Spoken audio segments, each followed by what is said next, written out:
Hommes et femmes de prière. Abraham. Prière quotidienne pour monter vers Dieu comme un encens doux. La vie d'Abraham, l'ami de Dieu, a été une vie de prière. Partout où il dressait sa tente, près de laquelle était construit un autel, sur lequel était offert le sacrifice du matin et celui du soir. Lorsque sa tente fut enlevée, l'autel resta. Et le Cananéen errant, en s'approchant de cet autel, savait qui avait été là. Quand il eut dressé sa tente, il répara l'autel et se prosterna devant le Dieu vivant. Ainsi, les foyers des chrétiens doivent être des lumières dans le monde. Matin et soir, la prière doit monter vers Dieu comme un doux encens. Et comme la rosée du matin, sa miséricorde et sa bénédiction descendront sur ses suppliants. Père et mère, chaque matin, chaque soir, rassemblez vos enfants autour de vous. Et dans une humble supplication, élevez le cœur vers Dieu pour qu'il vous aide. Vos chers enfants sont exposés à la tentation. Des contrariétés quotidiennes assaillent le chemin des jeunes et des moins jeunes. Ceux qui veulent mener une vie patiente, aimante et joyeuse doivent prier. Ce n'est qu'en recevant l'aide constante de Dieu que nous pouvons remporter la victoire sur nous-mêmes. Chaque matin, consacrez-vous, vous et vos enfants, à Dieu pour cette journée. Ne calculez pas les mois ou les années, ce sont les jours de l'année. Une brève journée vous est donnée, comme si c'était votre dernière sur la terre. Travaillez pendant 16 heures pour le Maître. Dépose tous tes plans devant Dieu, pour qu'ils soient réalisés ou abandonnés, selon ce que sa providence t'indiquera. Acceptez ces plans au lieu des vôtres, même si leur acceptation exige l'abandon de projets chers. Ainsi, la vie sera de plus en plus modelée sur l'exemple divin. Et la paix de Dieu, qui surpasse toute intelligence, gardera vos cœurs et vos esprits par Jésus-Christ. Philippiens 4, verset 7. Abraham priait dans la foi malgré les circonstances difficiles. Abraham ne pouvait pas expliquer les directives de la providence. Il n'avait pas réalisé ses attentes, mais il tenait fermement la promesse.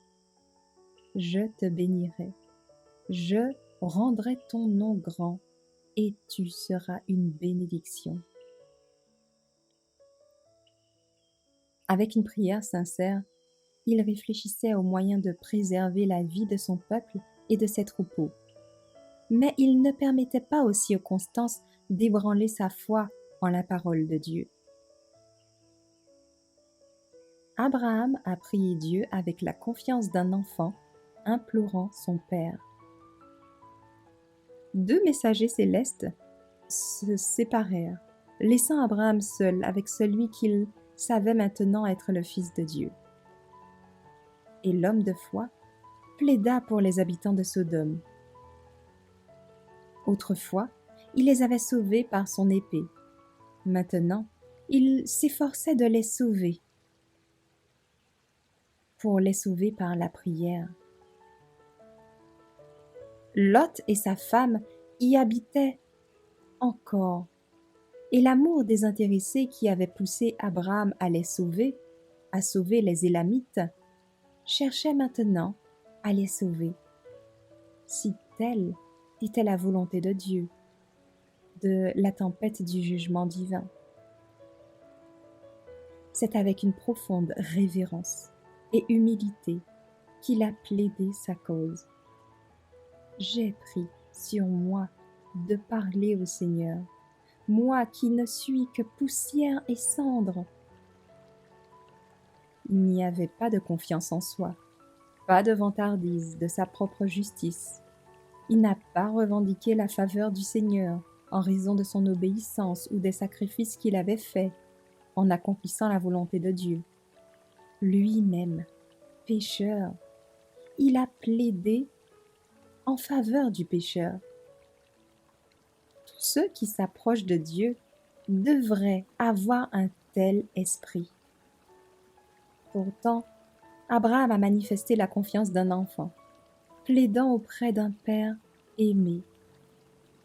Il s'est approché du messager céleste et a insisté avec ferveur sur sa requête.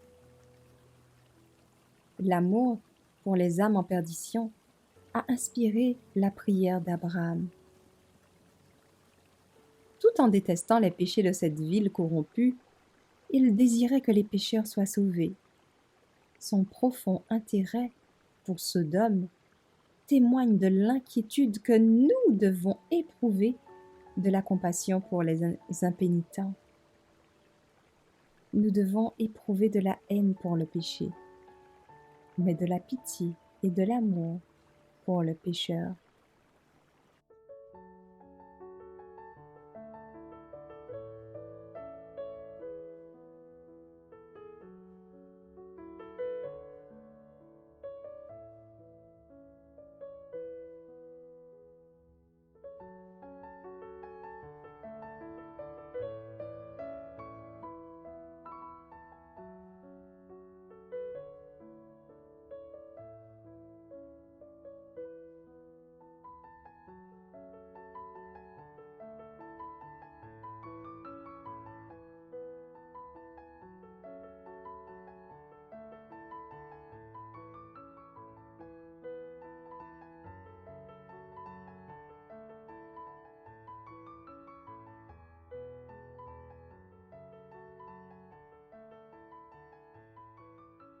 Merci d'avoir écouté cette présentation avec lereste.org.